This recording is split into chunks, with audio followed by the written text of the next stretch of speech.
Sports meets politics as FIFA votes on whether to suspend Israel from world football's governing body over claims that they exhibit racism against Palestinian footballers. Suspension from FIFA would mean Israeli teams would not be able to take part in the Champions League or even the Euro 2016 tournament, which they're hoping to qualify for. Now, Margaret, like most things in the region, this is an issue that has been disputed for quite some time. It's a very complex one as well.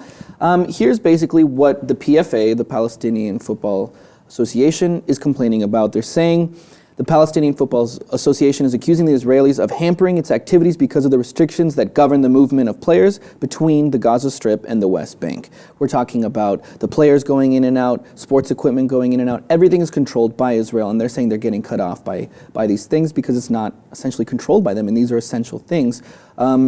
Second, blatant racism. They're saying big teams in Israel, like the one that's based out of Jerusalem, is exhibiting blatant racism, not letting Arabs play on the team. They prefer non-Arabs, Jews, to play only on the team, which is definitely something that is enough to get you kicked out of FIFA in itself. Racism is not something that they mess around with.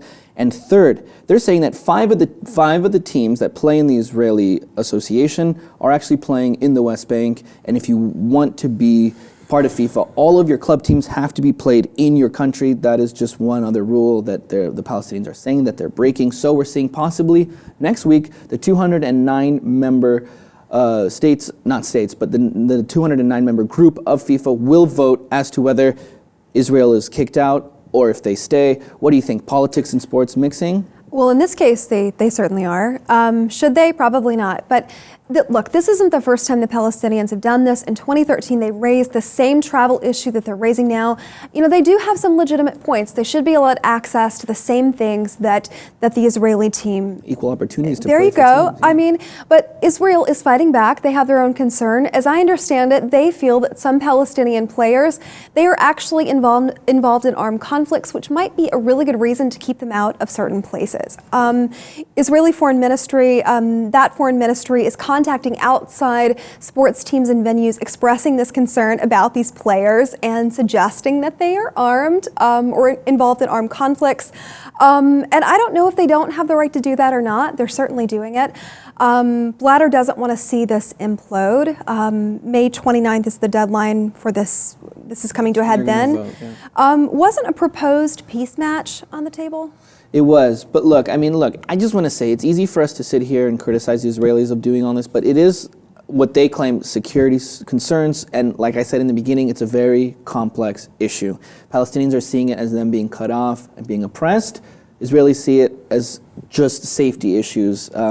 So we have to mediate here. And you mentioned Blatter not wanting this to implode. Nobody wants this vote to go through. They'd rather stop it before it happens. Israel is willing to compromise for sure. They're saying that, okay, we'll figure something out. They don't want to even risk having that small risk of them being kicked out. Second, Sepp Blatter was in Israel yesterday. He was talking to Netanyahu about this. He also talked to Palestine's leader, Mahmoud Abbas, about it. He's been talking to him over the phone. So they're trying to figure things out without actually going through with the vote. Nobody wants to see it. Israel doesn't want the chance of getting kicked out. Sepp Blatter is trying to win another fifth consecutive term with FIFA. He doesn't want this to overshadow that or threaten in any single way.